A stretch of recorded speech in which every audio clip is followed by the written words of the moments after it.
I believe most business owners would be way better off in life if they closed their business and they just got a job. They'd have less stress, they'd work less hours, they'd have less debt, they'd have less risk, they'd have more life. I want to sell you on this idea that if you were to track and watch a few key numbers, your life would be so much better. Your business would be so much better, it wouldn't feel like you're working a low-paying job with a ton of stress. The number specifically that I want to talk about is COGS, cost of goods sold. Now I'm afraid you just heard that and you're going to leave. Please, don't let your brain shut down. Don't leave. Give me a couple seconds to try to win you over on this. This number is actually not that complicated, so I'm going to make this as simple as I can and as actionable as I can. COGS is really simple. It's nothing more than the total cost of everything that goes into doing a job. And I'm going to give you some real-world examples here in a minute that'll make this very real and very actionable. I know a guy, he was making $80,000+ a year, working for a home services company. He felt like he was practically running the company. He knew how to do most of the functions of the business, and so he went out on his own about 3 years ago. Now he's working twice the hours, but he's making less than $50,000 a year, pretty close, but right under $50,000 a year. Some of his team members are making more money than he makes. So we look at his business and we basically figure out the problem with the business is he doesn't understand the real cost to produce the work that he's selling to his clients. In other words, he's undercharging. It's the root problem of his business. It's the reason he doesn't have any money to grow the business. It's why everybody else is making more money than him, and it's why he feels trapped. By knowing a few numbers, we get the answers that allow us to essentially make some pretty simple tweaks to his business that changes everything. And that's what COGS does. COGS tells you how to price. It tells you when to raise your prices. It gives you an idea of how profitable you have the potential to be. And if you want to be even more profitable, what you need to do to get there. It tells you where you're probably losing money. It tells you in some cases where you're essentially providing a service for completely free to the client. It tells you so many things. And that's why I didn't want you to leave. That's why I want you to stick around, because this one number is a game changer. It informs you as to what you need to be doing. So later in this video, I'm going to tell you what your COGS should be in your business, and I'm going to tell you exactly how to calculate it so you understand it. That's usually the problem. It's like you hear you should be paying attention to a number, and then you're like, well, where do I get the data? How do I even do it? I'm going to tell you exactly how to do it in this video. But before I do that, let me give you a real world example. So this guy right here, his name's Chester. He's the mascot of our business. The business is called City Turf. Let's talk about the COGS to make Chester. So he's a stuffed animal. And let's just say that somebody, because I paid to have him created, he cost me just over $200 to make the original version of him. And somebody had to sit there and sew him and create him and cut the fabric. And I don't know what the math was, but let's just say that it took 10 hours to cut all the fabric, then to sew him together and create exactly what you're looking at. And then we'll assume it costs $20 an hour for that person. I'm making all this up. So what does that mean? It means the labor to produce him was 10 hours times $20, $200. Okay? Now let's imagine that, well, we don't have to imagine. We know what went into him. There's fabric, there's ink. That probably didn't cost much, but there's ink. There's thread. He's got a hard plastic nose. Let's just say that costs $5 for all the materials. That's what COGS is. COGS is the labor, the $200 in expense to the company. Not the $200 was how much do you pay the employee? How many hours did it take? $200. What are the materials that went into making him? We said $5. The COGS is, the cost of goods sold, $205. That's what it costs to make him. If I turn around and sell him for $400, it cost me $205 to produce him. I sold him for $400. The $205, that's COGS. More examples. Let's say that you are in the landscape installation business, and you install a landscape and it takes 100 hours. And I've got to look at my notes here to remember this math. And let's say that you pay $22 an hour plus some payroll taxes. Okay? Let's just make up a number and say your payroll taxes are $2. We're going to keep it really simple. So your cost to pay your people to do the work is $24. $2 in payroll tax, $22 in hourly wages. Okay? 24 bucks. Remember, it took 100 hours times $24. So we had $2,400 in labor on the job. Now we also have other expenses. Trees, bushes, stone, mulch. Those are materials. Let's imagine that's $1,500. But we also have some other expenses. Some people might call them consumables. There's different language that if you read different books, different language will be used. $200 in permits. You have $500 in equipment rental, $200 in dump fees, $200 in fuel. If you add all of that together, you've got labor, and then you've got your materials and supplies component. All of that added together is COGS. A way to think about this is, what are the expenses that you incurred to do the job for the client? It's that simple. So let's say you're a lawn mowing business and it takes 1 hour to mow the lawn. If you pay a team member, same analogy, $22 an hour, you have payroll expenses of $2. Just as an example, it's not that math doesn't work. It's $24 an hour. Your COGS are $24. Now, there are supplies, and this gets into a little nuance here. You do have supplies. You have fuel, you have weed eater line, you have trash bags, you have the consumption of blades for the mower over time. But in my world, I only do labor, because it's really hard to calculate those little things like fuel, weed eater line, trash bags, and blade consumption. Many people are going to disagree with me because the standard way to calculate COGS is going to include those items, but that's not how we do it. And I'm going to tell you why. Now, there are exceptions as to when I think you should include those items in a job. I'm going to explain all of that as we continue to go. So if you're thinking, wait a second, you're doing this wrong, please don't get stuck here. Just hear me out. There's lots of different ways you can do this. What I will tell you is what matters is consistency.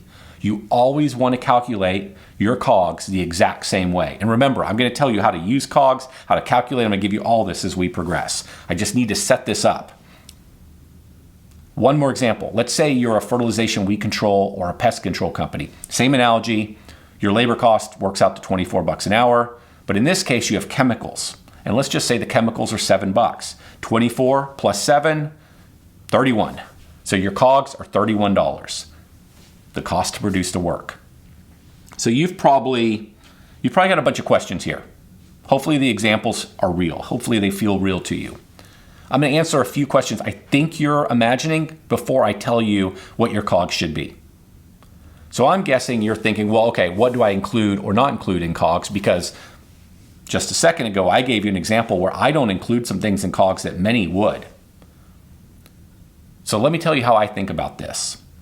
The standard way is you would include fuel, workers' comp insurance, weed eater line in my mowing example, trash bags in my mowing example. That's the standard way to calculate COGS, because you wouldn't have incurred the fuel cost, the workers' comp cost, theoretically, the consumption of the bags, the consumption of mower blades, or if you're pest control, the consumption of the chemical. You would never have consumed those expenses had you not done the job, so they should go into COGS.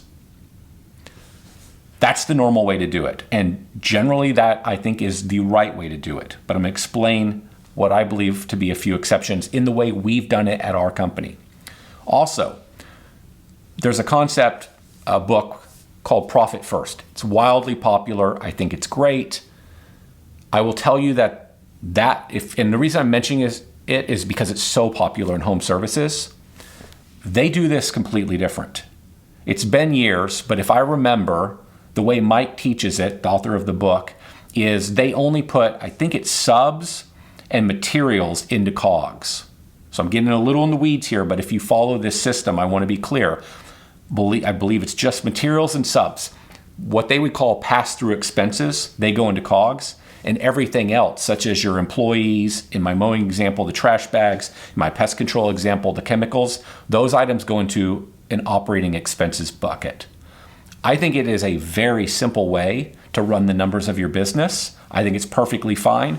I like the more traditional approach because I think Profit First caters to individuals that are going to keep their business really small, and it makes it simple.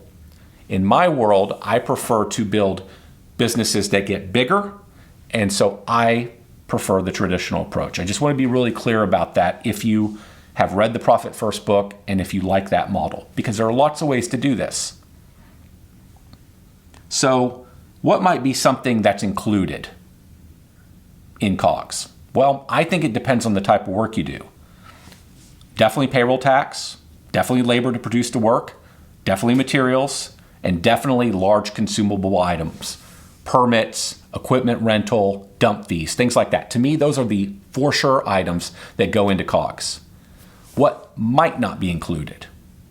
Workers' comp, fuel, small consumables. I keep using the example of trash bags, mower blades, and you may not be in any of this business, but you'll get the idea. Those things may or may not be in there. Now, you might argue, as I've alluded to, that's crazy. All those things are consumables that should go into COGS because you incurred those expenses to do the work, and I 100% agree. But here's the problem, and let me give you an inventory problem. And I don't know if you've ever experienced this. Let's say your business has some amount of inventory. Maybe you're in irrigation. You're in some business that carries inventory. And hopefully what I'm about to say, if you're not in inventory, it will relate. So let's just imagine you're in the irrigation business and you have pipe, you have tees, you have elbows, you have all these little parts. You put them all in your truck, you write down all your inventory, and then over time, those parts and materials are consumed. And the idea is that, hey, we need to keep track of every tee and elbow and piece of pipe and whatever, timer box that gets used. And so you go out, but it doesn't happen. Let's put it that way. It doesn't happen because it's too difficult to keep track of every time you use an elbow, every time you use a tee, every time you use a tiny little part. It's too hard to track all of that. And so it sounds wonderful to keep the inventory, but the reality is we're moving fast, it's hot outside, things get lost, stuff happens, and you lose those things. And so what do companies do? They're like, well, crap, we lost the things, we don't know what the real inventory account is, let's just make an adjusting entry. And so they adjust for the missing inventory, but they don't do anything about it. Nobody gets fired. Nobody gets their salary, some deduction from their salary for having lost, which might not even be legal, for having lost the parts of the materials. That doesn't happen. And the illustration I'm trying to make here is there's the ideal, which is perfection, and there's what's reality. And I use this irrigation example because hopefully you can relate. The ideal would be we have a perfect inventory system all the time where we never lose a rake, we never lose any materials that go into a job site, and we have perfect counts of exactly how much inventory is on a truck, exactly how much chemicals in the warehouse. But it doesn't really work that way in the real world.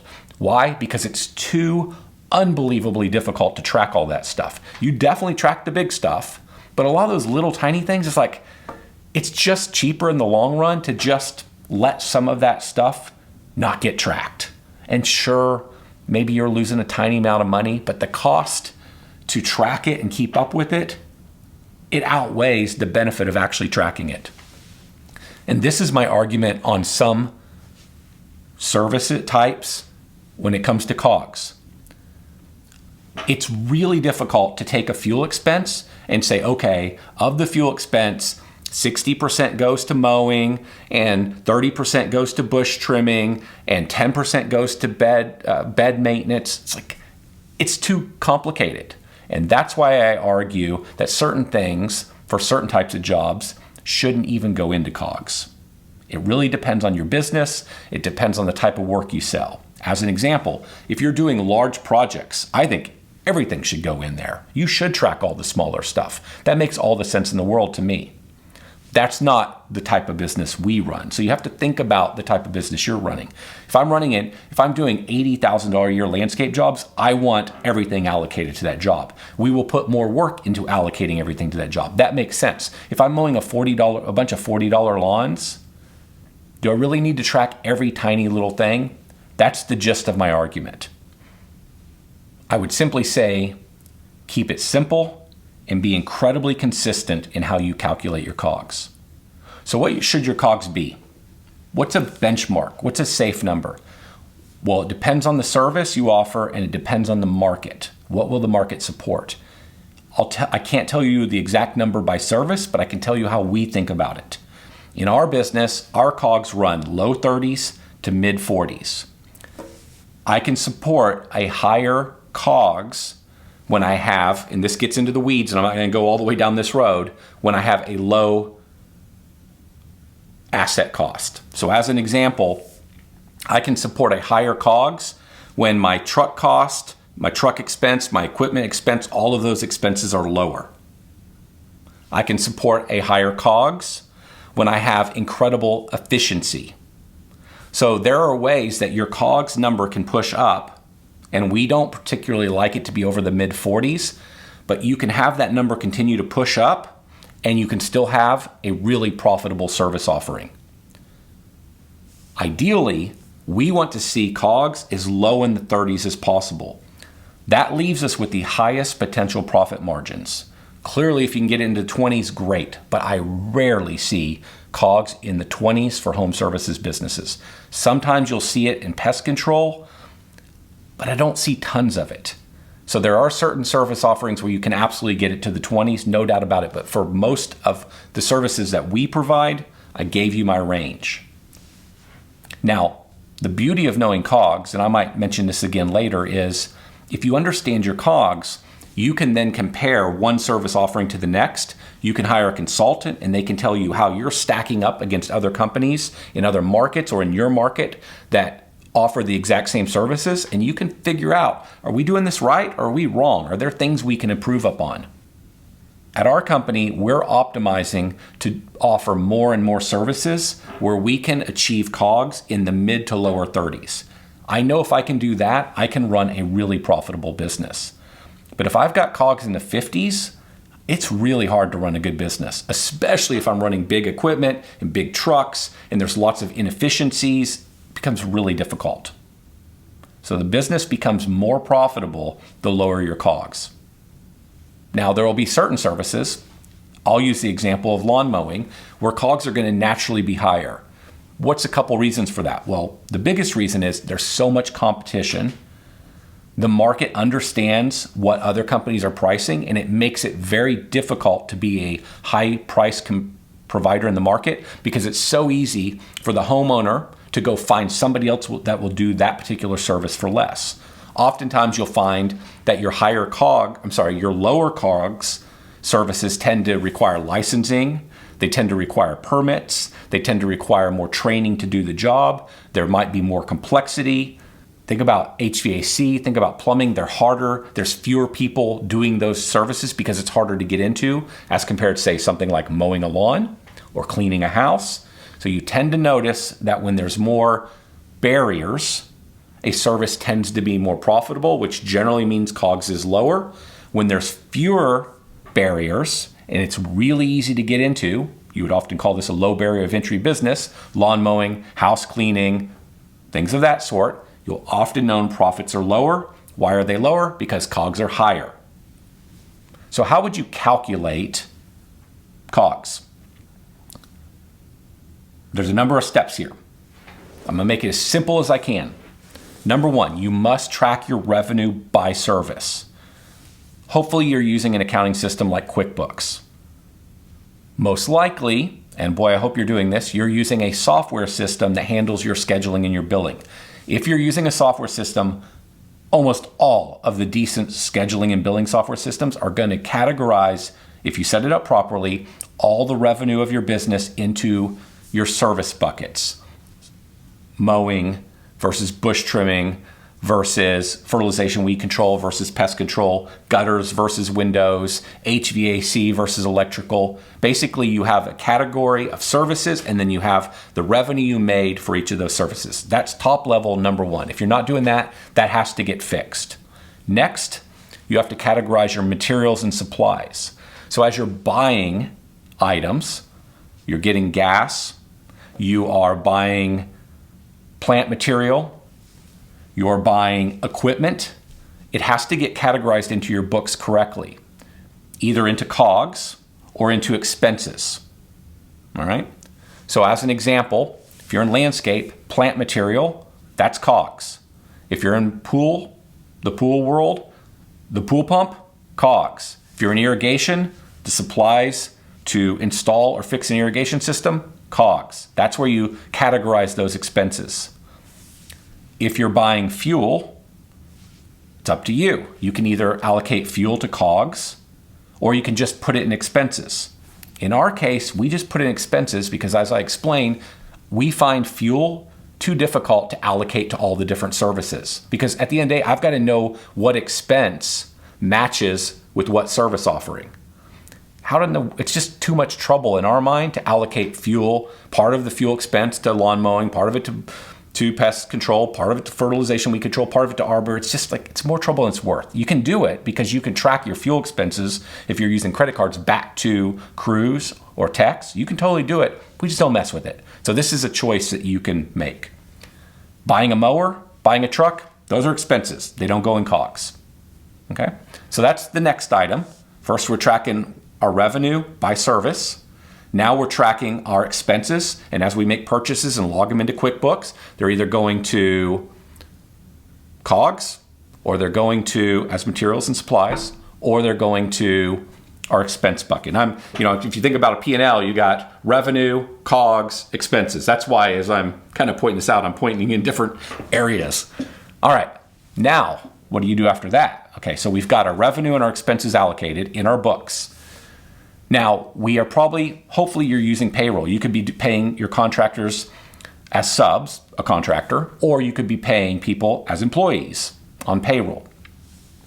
If you're paying as contractors, you need to know what service those contractors perform.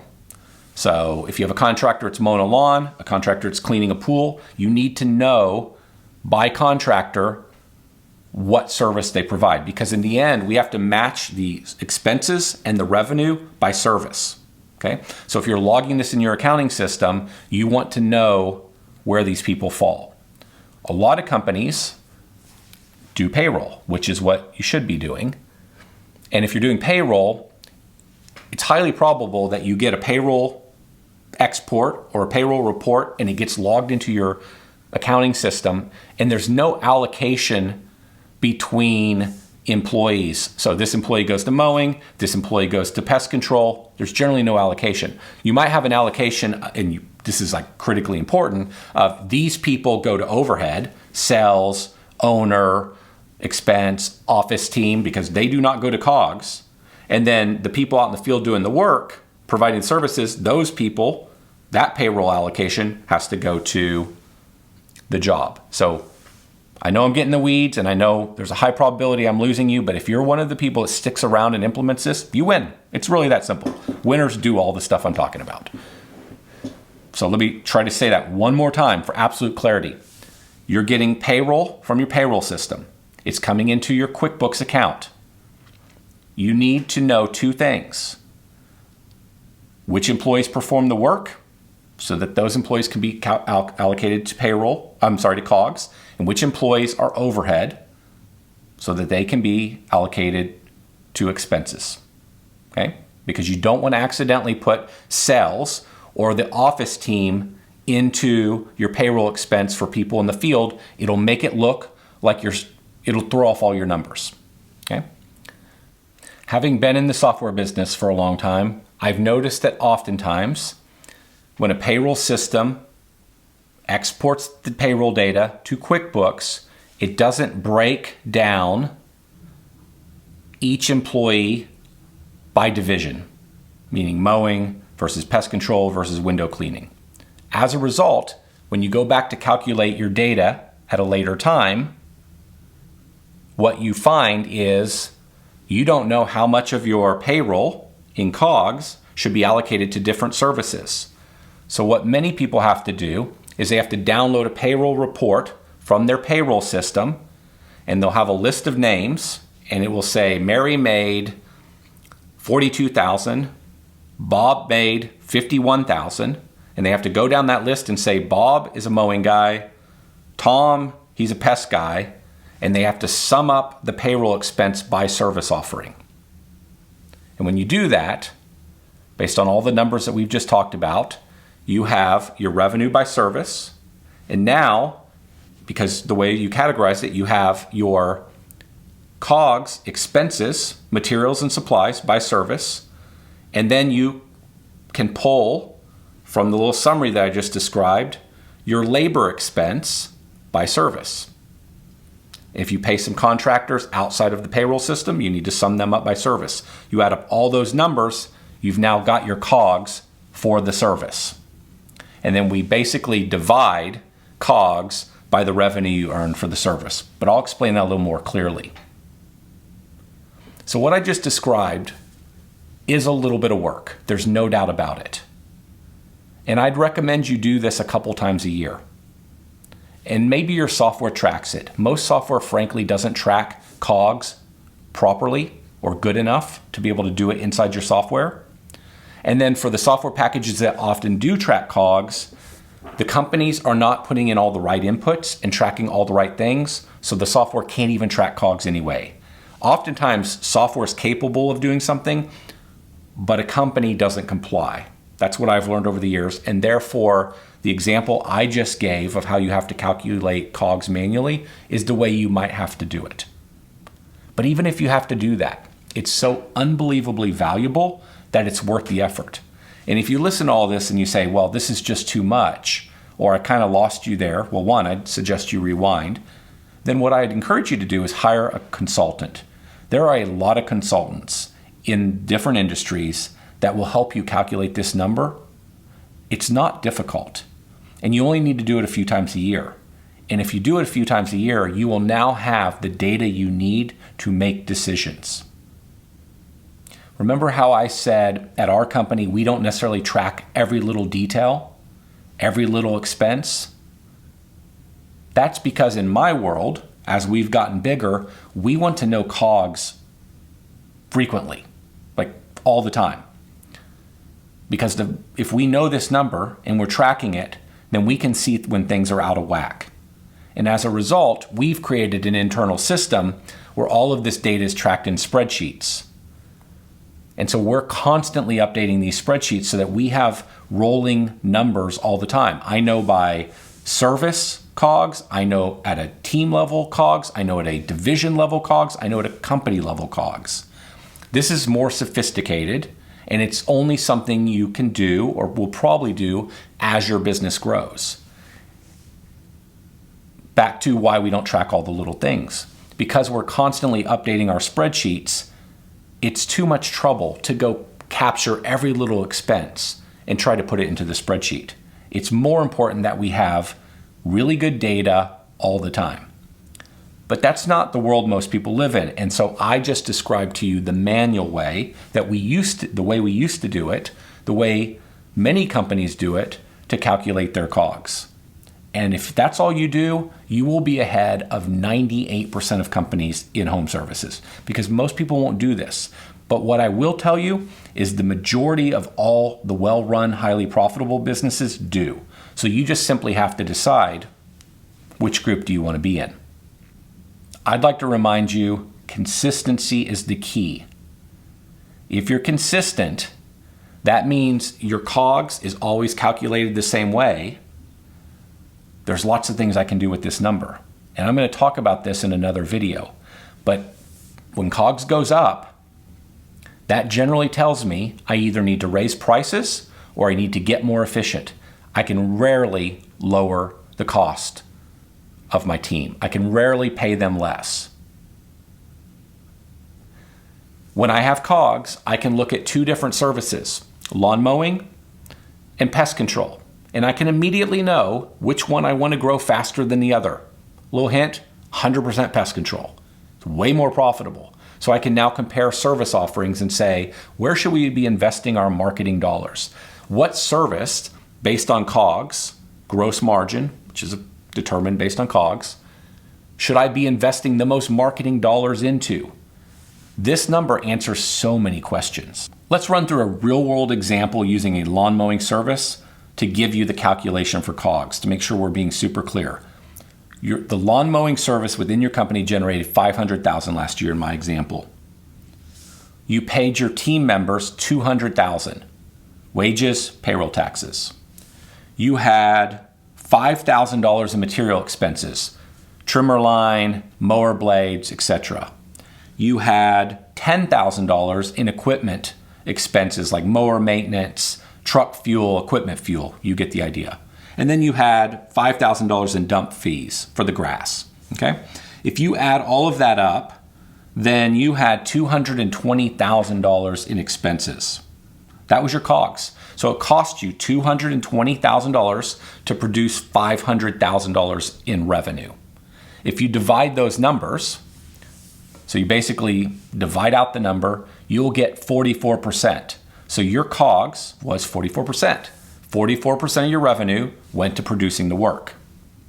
Now, let's use the example I gave you earlier, and I don't, in my world, put trimmer line and mower blades and mower maintenance into COGS. Not that you shouldn't, we just don't.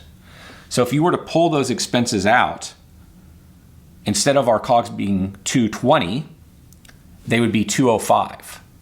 So it'd be 205 divided by 500,000 in revenue, 41%.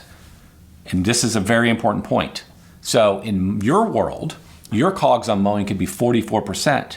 In my world, they're 41. And the reason I tell you this is when you're talking to other contractors, your friends who actually track these numbers, you're working with a consultant and they're telling you what benchmarks are within their client base, it's really important to understand how you calculate COGS versus how they calculate them. Because if you calculate them different, you might hear that I'm at 41%, you're at 44%, and you might think, what's wrong with me? Well, maybe nothing. The problem is we're comparing two different numbers because there are things I'm not putting into that number. And I just want to point this out. You'll read trade journals, you'll talk to other people. You don't know how they're calculating this number. And so if I'm talking to somebody else, I need to be clear on what's in their numbers. And it also goes back to consistency. If I'm comparing one service to another within my company, I need to make sure I'm doing it very consistently so I can tell which are my best services. If anything about what I said was confusing, which it probably was, please rewind, watch it again. This is one worth spending a little extra time on. I'm guessing you might have just moved everything I said to your someday to-do list. Like, I hear that, makes sense, you convinced me I should do this, it's on my someday list. I can tell you with certainty that means it will never happen. It's not gonna happen. But here's the thing. While you put this off, your nobody competitor, who you're not even slightly worried about, is running their numbers. They're doing this stuff. And as a result, they're dialing in their pricing.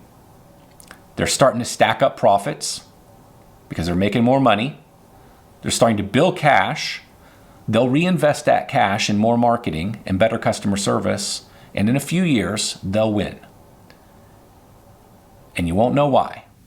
It'll just seem like maybe they got lucky. Something went right for them, but it didn't go right for you. This kind of stuff is the stuff that goes right for other people because they do it, and it's why they win. But it's invisible. You don't know they're doing that in their company. You don't know we're doing this stuff at our company. There's a reason why we do well in the market. We do the stuff that most people will not do. So please don't put this in your never going to actually happen bucket. You're better than the competition. Go win. Speaking of being better than competition, watch this video. If you're someone that gets stuff done, this is the next video you want to watch.